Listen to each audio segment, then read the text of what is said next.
السماء الحمد للہ وکفا والصلاة والسلام علی عبادہ الذین اصطفیٰ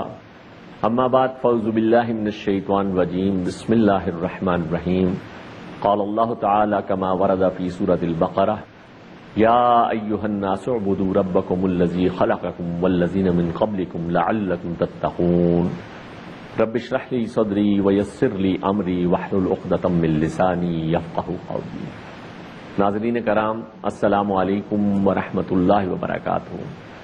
گزشتہ نشست میں ہم نے عبادت کے بارے میں ضروری باتیں سمجھی تھیں۔ عبادت جو کہ لفظ نکلا ہے عبد سے، عبد کے معنی ہوتے ہیں غلام کے، اس لحاظ سے عبادت غلامی اللہ تعالیٰ کی، لیکن غلامی مارے باندے کی ہوتی ہے، لیکن عبادت میں مجبوری کا کوئی عنصر نہیں، بلکہ کمال شوق و محبت کے ساتھ اللہ کی زندگی میں پوری ہر معاملے میں اطاعت اللہ کے احکام کی کرنا، یہ عبادت ہے۔ اور اس اعتبار سے عبادت کے دو لازمی اجزاء ہم نے سمجھے، ایک ہے اطاعت کلی اور دوسری ہے محبت قلبی۔ اطاعت کلی اگر اس کا جسم ہے عبادت کا تو اس کی روح ہے محبت، یہ دونوں ایک توازن کے ساتھ موجود ہوں گے تو عبادت وجود میں آتی ہے۔ یعنی نماز، روزے، حج، زکوٰۃ تک محدود سمجھ لیا گیا ہے۔ اس کی بھی ہم نے پوری طرح سے وضاحت سمجھی کہ یہ صرف کوئی خاص موقع پر اللہ کو یاد کر لینے، یا مسجد میں اللہ کی بات مان لینے، یا رمضان المبارک میں صرف اللہ کے احکام کو تسلیم کر لینے، یا حج کے موقع پر ایک خاص وضع قطع بنا لینے کا نام نہیں ہے، بلکہ عبادت تو 24 گھنٹے کی ہے۔ ہر کام جو ہے اگر وہ اللہ کی رضا کے لیے اور آخرت میں اجر کی نیت کے ساتھ اور اللہ کے رسول صلی اللہ علیہ وسلم کی سنت اور سیرت کے مطابق کیا جائے تو 24 گھنٹے کی زندگی یہ عبادت کی زندگی ہے، اس کو اس کے مطابق بسر کرنا ہوگا۔ اور اس میں جو محدود تصور عبادت ہے اس کی نفی قرآن مجید کی آیات بینات کی روشنی میں بھی ہمارے سامنے آ چکی ہے، اور ہمیں اس حوالے سے جو عبادات ہم پر فرض کی گئی ہیں ان کا بھی مقصد ہم نے یہ سمجھا کہ وہ اصل عبادت یعنی 24 گھنٹے اللہ کی بندگی اختیار کرنے کے لیے ہمیں تیار کرتی ہیں۔ مثال کے طور پر انسان اپنے کام کاج میں مشغول ہو کر ایک اس کے اوپر نسیان کا مادہ طاری ہو جاتا ہے، اب اس بھول سے نکال کر یہ یاد دلانے کے لیے کہ ہم اللہ کے بندے ہیں، اللہ کی بارگاہ میں بار بار 5 مرتبہ دن میں حاضری، اقم الصلاۃ لذکری، نماز قائم کرو میری یاد کے لیے، مجھ سے اپنے تعلق کو اثر نو تازہ کرنے کے لیے، ایاک نعبد و ایاک نستعین کے حوالے سے یہ بات کہ اے اللہ ہم صرف تیری ہی بندگی کرتے ہیں اور کریں گے، اور صرف تجھ ہی سے مدد چاہتے ہیں اور چاہیں گے، یہ ایک قول و قرار، ایک اللہ سے عہد و پیمان، یہ اپنی اسی بھول سے نکل کر دوبارہ اس بات کی طرف آنے کے لیے کہ اللہ تو ہمارا آقا، ہمارا مالک ہے، ہم تیرے بندے ہیں، اور اپنی بندگی کے اس اظہار کے لیے اللہ کی بارگاہ میں یہ رکوع اور سجود ہے۔ اسی طریقے سے نفس کے منہ زور گھوڑے پر قابو پانے کے لیے روزے کی عبادت فرض کی گئی کہ یا ایھا الذین آمنوا کتب علیکم الصیام، اے وہ لوگوں جو ایمان لائے ہو تم پر روزے فرض کیے گئے، کما کتب علی الذین من قبلکم، جیسا کہ تم سے پہلے لوگوں پر روزہ فرض کیا گیا، تاکہ تم تقوی حاصل کر سکو، تاکہ تم اپنے نفس پر قابو پانے کے لیے تمہیں پورے 1 مہینے کی مشق کرائی جا رہی ہے۔ اسی طریقے سے زکوٰۃ کہ اس کے ذریعے سے انسان کو یہ احساس تر و تازہ ہوتا رہے کہ یہ مال میرا نہیں ہے، یہ مال اس خالق اور مالک کا میرے پاس عطا کردہ ہے، اس میں سے یہ کم از کم حصہ تو مجھے ہر صورت میں نکالنا ہی ہے، اور اس کے علاوہ بھی اسی سے پھر باقی انسانوں کی ضروریات کو پورا کرنے کے لیے ہمدردی کے جذبات تر و تازہ ہوتے رہیں گے۔ اور حج کی عبادت جو کہ ان ساری ہی عبادات کو جمع کر لیتی ہے، حج کی عبادت کے اندر یہ ساری ہی عبادات جمع ہو جاتی ہیں، اس لیے کہ اس میں اللہ کی یاد، لبیک اللہم لبیک، اور اس کے ساتھ ساتھ انسان کو جسمانی طور پر مشقت، محنت، اور اس میں خرچ بھی کافی زیادہ ہوتا ہے، بھوک اور پیاس کی تکالیف بھی بعض اوقات جو ہے حالت سفر میں برداشت کرنی پڑتی ہے۔ تو پتہ چلا کہ جو مقاصد نماز کے ہیں، روزے کے ہیں، زکوٰۃ کے ہیں، وہ سارے کے سارے اس حج کی عبادت میں جمع ہو جاتے ہیں۔ تو اس لحاظ سے یہ عبادات کا اصل عبادت سے تعلق ہے، وہ بھی ہمارے سامنے واضح ہو گیا۔ اب اس میں جو اگلی بات سمجھنے کی ہے کہ محدود تصور عبادت، جس میں عبادات کو صرف یعنی 24 گھنٹے کی زندگی میں سے صرف جو وقت جو ہے، اگر کوئی شخص 5 وقت نماز پڑھتا ہے تو گویا اس نے اپنی عبادت کو صرف 2-2.5 گھنٹے تک محدود کر رکھا ہے۔ کوئی شخص جو اس سے بھی آگے بڑھ کر اللہ کا حکم پورا نہیں کر رہا ہے اور جمعے کے جمعے ہی نماز پڑھ رہا ہے، اس نے گویا کہ پورے ہفتے میں جو کوئی 1-8 گھنٹہ وہ جمعے کی تیاری سے لے کر جمعے کی نماز کی ادائیگی تک صرف کرتا ہے، اس نے اللہ تعالیٰ کے لیے عبادت صرف اتنی ہی محدود کر رکھی ہے، اور اس سے بھی آگے اب مجھے مزید وضاحت اور تفاصیل میں جانے کی ضرورت نہیں ہے۔ آپ سمجھتے ہیں کہ کس طرح سے ہم نے اس کو مختلف پہلوؤں سے محدود کر رکھا ہے۔ یہ جو محدود تصور عبادت ہے، اس کا افسوسناک نتیجہ یہ ہے کہ صرف عبادات کو ہی عبادت سمجھ لیا گیا، اور اس کے اندر بھی پھر اپنی مرضی سے جس طریقے سے کمی بیشی ہو رہی ہے وہ بھی آپ کے سامنے واضح ہے۔ اور عبادات میں ذرا ذرا سے فرق کی بنا پر، مسلک کی بنیاد پر مستقل طور پر گروہ بندیاں اور فرقے بندیاں جو ہے وہ کھڑی ہو چکی ہیں۔ یہ ہے نتیجہ محدود تصور عبادت کا، اور اس جزوی عبادت کا نقصان۔ جزوی عبادت اصل میں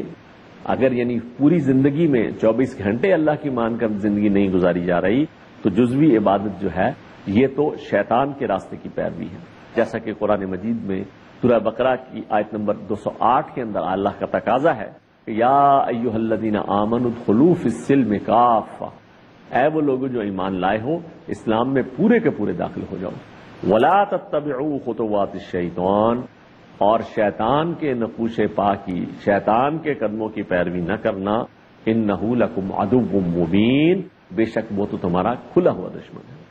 شیطان کی پیروی جبکہ اسلام میں پورے کے پورے داخلے کا مطالبہ ہے، تو اس کا مطلب ہے کہ اگر اسلام کو جزوی طور پر اختیار کیا جا رہا ہے تو یہ شیطان کی پیروی ہو رہی ہے، اس لیے کہ شیطان بھی تو اللہ کا صرف ایک حکم کا انکار کر کے ہمیشہ ہمیش کے لیے راندہ درگاہ ہو گیا تھا۔ تو جانتے بوجھتے ہوئے اللہ کے کسی ایک حکم کو توڑنا بھی اصل میں شیطان کے راستے کی پیروی ہے۔ اب اس اعتبار سے اگر اللہ کا حکم یہ ہے کہ 24 گھنٹے اللہ کی بندگی اختیار کی جائے، تو اس کو محدود کر لینا صرف نمازوں کی حد تک، صرف روزوں کی حد تک، صرف زکوٰۃ کی حد تک، صرف حج کی حد تک، یہ اس آیت کے مطابق جزوی عبادت اور جزوی بندگی ہے، جو کہ شیطان کا طریقہ اور شیطان کا راستہ ہے۔ اور شیطان کے لیے اللہ تعالیٰ کی طرف سے یہ وعید آئی ہے سورہ صاد آیت نمبر 85 میں، لَأَمْلَأَنَّ جَهَنَّمَ مِنْكَ وَمِمَّنْ تَبِعَكَ مِنْهُمْ أَجْمَعِينَ، کہ میں لازماً جہنم کو بھر دوں گا تجھ سے اور وہ لوگ جو تیری پیروی کریں گے ان سب کے ذریعے سے۔ اللہ تعالیٰ فرما رہے ہیں کہ میں جہنم کو بھر دوں گا۔ اور جزوی عبادت کی سزا دنیا اور آخرت میں یہ قرآن مجید میں سورہ حج کی آیت نمبر 11 میں بیان ہوئی۔ فرمایا کہ وَمِنَ النَّاسِ مَن يَعْبُدُ اللَّهَ عَلَى حَرْفٍ، لوگوں میں سے کوئی وہ ہیں جو اللہ کی عبادت کرتا ہے مگر کنارے کنارے، جزوی طور پر، سوچ سوچ کر، بیچ منجھدار میں کودنے کے لیے تیار نہیں ہے، پورے طریقے سے اللہ کی بندگی اختیار نہیں کرتا ہے۔ وہ جو کنارے کنارے بندگی ہے وہ کیا ہے کہ فَإِنْ أَصَابَهُ خَيْرٌ اطْمَأَنَّ بِهِ، اگر اسے کوئی بھلائی پہنچتی ہے، خیر پہنچتی ہے تو اس پر بڑا مطمئن ہو کر بیٹھ جاتا ہے۔ وَإِنْ أَصَابَتْهُ فِتْنَةٌ، اور اگر اسے کوئی آزمائش آ جاتی ہے تو انقلب علی وجہہ، اس وقت جو ہے وہ اپنے چہرے کے بل جو ہے وہ الٹے پاؤں پھر جاتا ہے۔ خسرت دنیا والآخرہ، اس کے لیے خسارہ ہے دنیا کا بھی اور آخرت کا بھی، یعنی دنیا اور آخرت دونوں جگہ کی ناکامی محض اس وجہ سے ہوئی کہ کلی طور پر عبادت اختیار نہیں کی، جزوی عبادت، کنارے کنارے عبادت، بچ بچ کر چلنے والی روش، جس سے روکا شاعر نے بھی جو ہے، جس کو ان الفاظ میں ادا کیا کہ تو بچا بچا کے نہ رکھ اسے، تیرا آئینہ ہے وہ آئینہ کہ شکستہ ہو تو عزیز تر ہے نگاہ آئینہ ساز میں۔ اور اسی طریقے سے سورہ بقرہ کی آیت نمبر 85 میں ایسے لوگوں کے لیے جو اللہ کے کچھ احکام مانے اور کچھ نہ مانے، یعنی اطاعت، جزوی اطاعت اختیار کریں، ان کے لیے فرمایا کیا فتؤمنون ببعض الکتاب وتکفرون ببعض، کیا تم کتاب کی بعض باتوں کو مانتے ہو اور بعض احکام کا انکار کرتے ہو؟ فما جزاء من یفعل ذلک منکم، تو جو کوئی بھی تم میں سے ایسی حرکت کرے اس کی اس کے سوا اور کیا سزا ہے؟ الا خزی فی الحیات الدنیا، سوائے اس کے کہ دنیا کی زندگی میں بھی ذلت و رسوائی، ویوم القیامت یردون الی اشد العذاب، اور قیامت کے دن بھی لوٹا دیے جائیں شدید ترین عذاب کی طرف۔ وما اللہ بغافل عما تعملون، اور اللہ ہرگز غافل یا بے خبر نہیں ہے ان کاموں سے جو تم کرتے ہو۔ تو یہ جو معاملہ ہے، پتہ چلا کہ دنیا میں بھی یہ پریشانیاں، یہ تکلیفیں،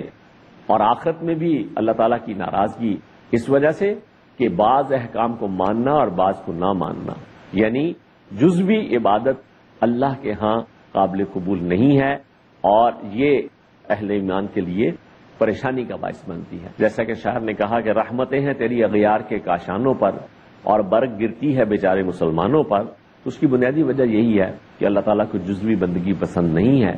اور اس وجہ یہ دنیا میں بھی اللہ تعالیٰ کی طرف سے جو ہے ایسے لوگوں کے لیے ذلت و رسوائی، اور آخرت میں بھی شدید ترین عذاب کی وعید، یہ ہم نے سورہ بقرہ کی آیت نمبر 85 کی روشنی میں سمجھی۔ یہاں یہ بات بھی جان لینے کی ہے کہ یہ جو باطل نظام جس کا اس وقت دنیا میں غلبہ ہے، اس میں مکمل عبادت جو ہے وہ ممکن نہیں ہے، اس لیے کہ عبادت تو اصلاً دونوں سطح پر، انفرادی سطح پر بھی اور اجتماعی سطح پر بھی، پوری زندگی اللہ کی اطاعت میں بسر کرنے کا نام ہے۔ یعنی اللہ کی عبادت تب ہے جب کہ زندگی کا کوئی گوشہ بھی اللہ کی اطاعت سے باہر نہ رہے۔ اس کا مطلب ہے کہ عبادت اصل میں اس وقت ہوگی جب کہ حقوق اللہ بھی ادا کیے جا رہے ہوں اور حقوق العباد بھی، ہر انسان کی جان، مال، عزت اور آبرو کا احترام کیا جا رہا ہوں۔ نظام باطل کے تحت قرآن کے اس حکم میں کہ اسلام میں پورے کے پورے داخل ہو جاؤ، اس پر عمل کرنا ممکن نہیں ہے۔ اب اس سے پہلے اس کا تذکرہ آ چکا سورہ بقرہ کی آیت نمبر 208 میں کہ یا ایھا الذین آمنوا ادخلوا فی السلم کافۃ، اے ایمان والو اسلام میں پورے کے پورے داخل ہو جاؤ۔ اسلام جو ایک مکمل ضابطہ حیات ہے، جس کا اپنا سیاسی نظام ہے، جس کا اپنا معاشی نظام ہے، جس کا اپنا معاشرتی نظام ہے، اور جو ان سب سطحوں پر اپنا غلبہ چاہتا ہے۔ اب ظاہر سی بات ہے کہ اس حکم پر عمل پورا کرنے کے لیے جب تک ان تینوں سطحوں پر اسلام نمایاں نہ ہو، ظاہر نہ ہو، غالب نہ ہو، اجتماعی احکامات اس کے مطابق نہ دیے جا رہے ہوں، اس وقت تک جو ہے جو بہت سارے قرآن مجید کے احکامات ہیں، جو بہت سارے طریقے ہیں، جو تقاضے ہیں، وہ پورے نہیں ہوتے ہیں۔ مثال کے طور پہ قرآن مجید میں سورہ بقرہ میں آیت نمبر 178 میں تذکرہ آتا ہے کہ یا ایھا الذین آمنوا کتب علیکم القصاص، تم پر قصاص فرض کیا گیا ہے۔ اب قصاص کے اس حکم پر عمل کرنے کے لیے ضروری ہے کہ عدالتوں میں بھی اسلامی نظام ہو، اور وہاں پر پورا جو ہے وہ قانون، اسلامی قانون کے تحت جو ہے وہ فیصلے کیے جا رہے ہیں۔ اسی طریقے سے دوسروں کی معاشی مجبوریوں سے فائدہ اٹھانے اور ان کے استحصال سے روکا گیا ہے سورہ بقرہ کی آیت نمبر 278 اور 279 میں، کہ جہاں پر یہ کہا گیا کہ یا ایھا الذین آمنوا اتقوا اللہ وذروا ما بقی من الربا، اے ایمان والو اللہ کا تقوی اختیار کرو اور چھوڑ دو جو کچھ کے سود میں سے بچ رہا ہے، ان کنتم مؤمنین، اگر تم واقعی ایمان والے ہو، فإن لم تفعلوا، اور اگر تم ایسا نہیں کرتے ہو تو فأذنوا بحرب من اللہ ورسولہ، اللہ اور اس کے رسول کے ساتھ جنگ کے لیے تیار ہو جاؤ۔ پتہ چلا کہ معاشی نظام میں سے سود، جوا، سٹا، سارے حرام ذرائع آمدنی جب تک یہ موجود ہیں اور جب تک ان کو باقاعدہ تحفظ فراہم کیا جا رہا ہے، اس وقت تک قرآن کے ان احکامات پر عمل کرنا ممکن نہیں ہے۔ اسی طریقے سے دوسروں کا مال چوری کرنے والوں کے ہاتھ کاٹنے کا حکم سورہ مائدہ کی آیت نمبر 18 میں آیا ہے۔ دوسروں کی عزت کو پامال کرنے والوں کو 100 کوڑے لگانے کا حکم جو ہے یہ سورہ نور کی آیت نمبر 2 میں آیا ہے۔ فیصلے اگر قرآن مجید کے مطابق نہ کیے جائیں تو اس پر قرآن مجید کی وعید سورہ مائدہ کی آیت نمبر 44 میں اس طرح سے آئی کہ وَمَن لَّمْ يَحْكُم بِمَا أَنزَلَ اللَّهُ، جو اس کے مطابق فیصلہ نہ کریں جو اللہ نے نازل فرمایا ہے، فَأُولَٰئِكَ هُمُ الْكَافِرُونَ، تو وہی لوگ تو کافر ہیں۔ اور آیت نمبر 45 سورہ مائدہ کی اس میں یہ ذکر آیا وَمَن لَّمْ يَحْكُم بِمَا أَنزَلَ اللَّهُ، جو اس کے مطابق فیصلہ نہ کریں جو اللہ نے نازل فرمایا ہے، فَأُولَٰئِكَ هُمُ الظَّالِمُونَ، تو وہی تو ظالم ہیں، اور سب سے بڑا ظلم شرک کو قرار دیا گیا ہے، ان الشرک لظلم عظیم۔ اور آیت نمبر 47 سورہ مائدہ کی، اس میں فرمایا وَمَن لَّمْ يَحْكُم بِمَا أَنزَلَ اللَّهُ، وہ لوگ جو اس کے مطابق فیصلہ نہ کریں جو اللہ نے نازل فرمایا ہے، فَأُولَٰئِكَ هُمُ الْفَاسِقُونَ، تو وہی لوگ تو فاسق ہیں، وہی لوگ تو نافرمان ہیں۔ اس اعتبار سے اگر جائزہ لیا جائے عمومی طور پر معاشرہ وہ اس کے اندر یہ کافرانہ، ظالمانہ اور باغیانہ نظام جو ہے یہ جاری و ساری ہے، اور اسی کے تحت معاون بن کر اسی کی چھتری کے تلے ہم بھی پھل پھول رہے ہیں۔ مکمل عبادت اسی وقت ممکن ہے جب کہ اللہ کا نظام غالب ہو، جیسا کہ اللہ تعالیٰ نے سورہ نور کی آیت نمبر 55 میں فرمایا کہ وعد اللہ الذین آمنوا منکم وعملوا الصالحات، اللہ نے وعدہ فرمایا ہے تم سے، ان لوگوں سے جو ایمان لائے تم میں سے اور جنہوں نے نیک اعمال اختیار کیے، لَيَسْتَخْلِفَنَّهُمْ فِي الْأَرْضِ، کہ وہ انہیں زمین میں لازماً استخلاف، لازماً خلافت عطا فرمائے گا، كَمَا اسْتَخْلَفَ الَّذِينَ مِن قَبْلِهِمْ، جیسی کہ اس نے خلافت عطا فرمائی تھی ان سے پہلے لوگوں کو، وَلَيُمَكِّنَنَّ لَهُمْ دِينَهُمُ الَّذِي ارْتَضَىٰ لَهُمْ، اور وہ لازماً ان کے لیے اس دین کو تمکن عطا فرمائے گا، غلبہ عطا فرمائے گا جس کو اللہ نے ان کے لیے پسند فرما لیا ہے۔ اس کے بعد الذین من قبلہم، جو لوگ وَلَيُمَكِّنَنَّ لَهُمْ دِينَهُمُ الَّذِي ارْتَضَىٰ لَهُمْ وَلَيُبَدِّلَنَّهُم مِّن بَعْدِ خَوْفِهِمْ أَمْنًا، اور جب وہ دین غالب ہوگا تو اس کے بعد لازماً اللہ تعالیٰ فرماتے ہیں کہ ہم خوف کی حالت کو امن کی حالت سے بدلتے ہیں۔ یعبدوننی، اس وقت وہ صرف میری بندگی، میری عبادت جو ہے وہ اختیار کریں گے، لا یشرکون بی شیئا، اور وہ میرے ساتھ کسی چیز کو بھی شریک نہیں ٹھہرائیں گے۔ ومن کفر بعد ذالک، اور جو کوئی اس کے بعد بھی کفر کرے گا، انکار کرے گا، ناشکری کرے گا، فاولئک هم الفاسقون، تو وہی لوگ فاسق اور نافرمان ہوں گے۔ تو یہاں پر ان آیات میں بھی واضح طور پر اللہ تعالیٰ نے فرمایا ہے کہ اللہ کی کامل بندگی اسی وقت ممکن ہے جبکہ اللہ کا دین اسے تمکن ہو، اسے غلبہ ہو، اور وہ دین جو ہے وہ جاری و ساری ہو۔ تو اس پہلو سے اگر ہم غور کریں تو ہماری عبادات جو ہیں وہ اپنی جگہ، چونکہ ہم اس پر ہی مطمئن ہیں اور اصل عبادت کو ہم بھولے ہوئے ہیں، اصل عبادت میں کمی ہے، اس لیے کہ اللہ کے احکام جو قرآن مجید میں، جو اللہ کے رسول صلی اللہ علیہ وسلم کی سنت اور سیرت میں ہمارے سامنے آتے آ رہے ہیں، ان پر عمل نہیں ہو رہا ہے۔ بالخصوص اجتماعی نظام میں تو وہ ان پر عمل جو ہے وہ کلی طور پر خارج از بحث ہے، اس لیے کہ جو بھی یہاں پر انسانوں کے بنائے ہوئے قوانین ہیں، فیصلے اس کے مطابق ہو رہے ہیں، اور سورہ مائدہ کی آیات کی روشنی میں ہم نے سمجھا کہ اگر اللہ کے نازل کردہ قوانین اور شریعت کے مطابق فیصلے نہ ہوں تو جو لوگ بھی حرکت کریں وہی لوگ اللہ کے نزدیک کافر ہیں، وہی ظالم ہیں، وہی فاسق ہیں۔ اس کا مطلب ہے کہ جو کوئی بھی اپنی انفرادی عبادت پر مطمئن ہے وہ اس اعتبار سے اس عبادت میں کمی ہے، نقص ہے کہ اسلام پورے کا پورا اسلام میں داخلہ نہیں ہے۔ اس کمی کی تلافی کے لیے کیا کیا جائے؟ اس کے لیے ضروری ہے کہ اجتماعی نظام شریعت کے مطابق استوار ہو، انفرادی سطح پر بھی اللہ کی بات مانی جائے، اللہ کی اطاعت کی جائے کمال شوق و محبت کے ساتھ، اور اجتماعی گوشے میں بھی اللہ کے احکام جو ہیں ان کو نافذ کیا جائے، اور صرف ذاتی نیکی یا انفرادی عبادت تک عبادت کو محدود نہ سمجھا جائے۔ تو عبادت میں یہ جو کمی ہے اس کی تلافی یہ ہے کہ نظام باطل کو ذہنی طور پر قبول نہ کیا جائے، نہ اس کے ساتھ سمجھوتا کیا جائے، نظام باطل کے خلاف نفرت کی جائے اور دوسروں میں بھی اس کے خلاف نفرت پیدا کی جائے۔ نظام باطل کے تحت جو زندگی مجبوراً گزاری پڑ رہی ہے اسے انڈر پروٹیسٹ گزارا جائے، اور اس کے تحت اپنے آپ کو اس دنیا میں پھلنے پھولنے اور اپنے کاروبار اور جائیدادوں کو وسعت دینے کی بجائے اصل میں کوشش یہ کی جائے کہ کم سے کم پر قناعت کریں، تاکہ اپنا جو وقت اور جو صلاحیتیں گھر والوں کی بنیادی ضروریات کو پورا کرنے کے بعد بچ جائیں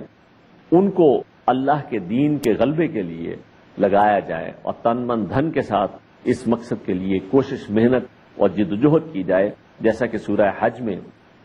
اللہ تعالیٰ کی طرف سے تقاضا بھی ہے کہ وَجَاهِدُوا فِي اللَّهِ حَقَّ جِهَادِهِ، آیت نمبر 78 میں فرمایا کہ اللہ کے لیے کوشش کرو، محنت کرو، جدوجہد کرو جیسا کہ اس کے لیے جدوجہد کرنے کا حق ہے، اور یہ زندگی جو ہے اس مقصد کے تحت گزاری جائے کہ میری زندگی کا مقصد تیرے دین کی سرفرازی، میں اسی لیے مسلمان، میں اسی لیے نمازی. اس کے لیے اللہ تعالیٰ کی بارگاہ میں اللہ کے رسول صلی اللہ علیہ وسلم جیسے سچے دل سے دعا مانگا کرتے تھے. ہم بھی اللہ کے حضور میں یہ دعا مانگیں کہ اللہم اعنا علی ذکرک و شکرک و حسن عبادتک. اے اللہ تو ہماری مدد فرما اپنے ذکر، اپنے شکر اور اپنی اچھی عبادت اور مکمل عبادت کے لیے جیسا کہ عبادت کا حق ہے. ناظرین کرام، عبادت کے حوالے سے ضروری باتیں آپ کے سامنے آ چکی ہیں. اللہ تعالیٰ سے دعا ہے کہ اللہ تعالیٰ مجھے اور آپ کو عبادت کا حق ادا کرنے کی توفیق عطا فرمائے. اقول قولی ھذا واستغفر اللہ لی ولکم ولسائر المسلمین والمسلمات. والسلام علیکم ورحمۃ اللہ وبرکاتہ.